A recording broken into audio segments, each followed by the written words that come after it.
Je m'interroge ce jour sur la question observée ou sur la question du retard observé sur l'étude de faisabilité portant sur le projet d'autoroute Douala-Limbé.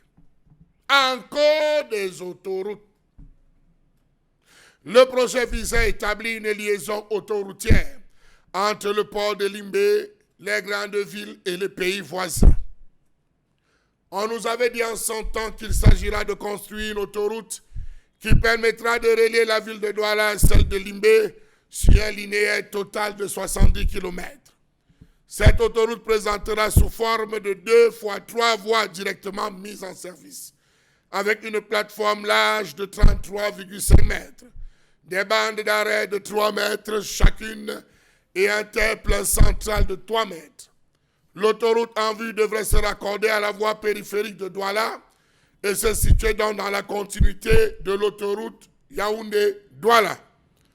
Pour ce faire, le raccordement devait partir de Bekoko, sinon des rails, là où c'est censé être 2 voies, sortir par cette pénétrante ouest, rallier par Limbé et aussitôt nous servir le plus beau de tous les autoroutes.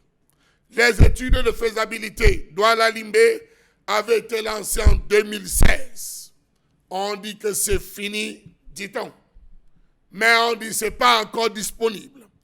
Voilà plus de 2 ans de retard qu'on attend cette étude, mais rien.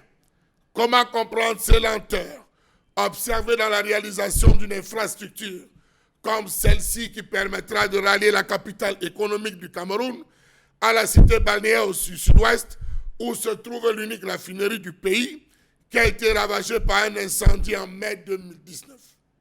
C'était un projet cher, très cher au chef de l'État, qui avait demandé qu'on cherche le financement, qu'on lance la recherche du financement aux différents responsables des départements ministériels parce qu'ils tenaient véritablement à sortir cette autoroute pour permettre en sorte que les autres villes, les périphéries soient ravitaillées en produits.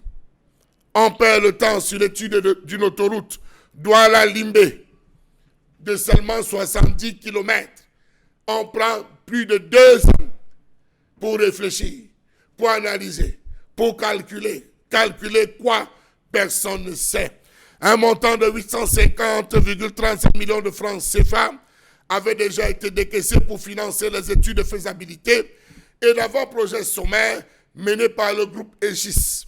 Comment comprendre que cette entreprise, notamment le groupe Aegis, qui avait lancé ses études en 2016 pour qu'elles s'achèvent en novembre 2020, attend à date le certificat de conformité environnementale qu'on dit être en cours d'établissement.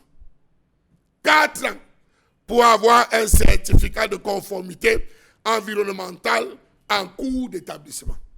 À cela s'ajoute la réclamation d'un paiement d'un montant de 2 milliards 496 453 francs CFA et pour cause, apprend-on, le décompte final qui a été retourné au MINTP, ministère des Travaux publics, au motif d'absence d'un certain nombre d'éléments de l'alliance documentaire devant accompagner le décompte. À ce jour, il n'existe à proprement parler pas de visibilité sur le démarrage des travaux proprement dit et encore moins sur la source de financement des 10 travaux futurs. L'argent a été décaissé, on a engagé les travaux, jusqu'à ce jour, on ne dit plus rien. Les sommes même qui devaient déjà permettre le démarrage ont été retournées. Pour quel but? Voilà comment fonctionnent les choses dans ce pays.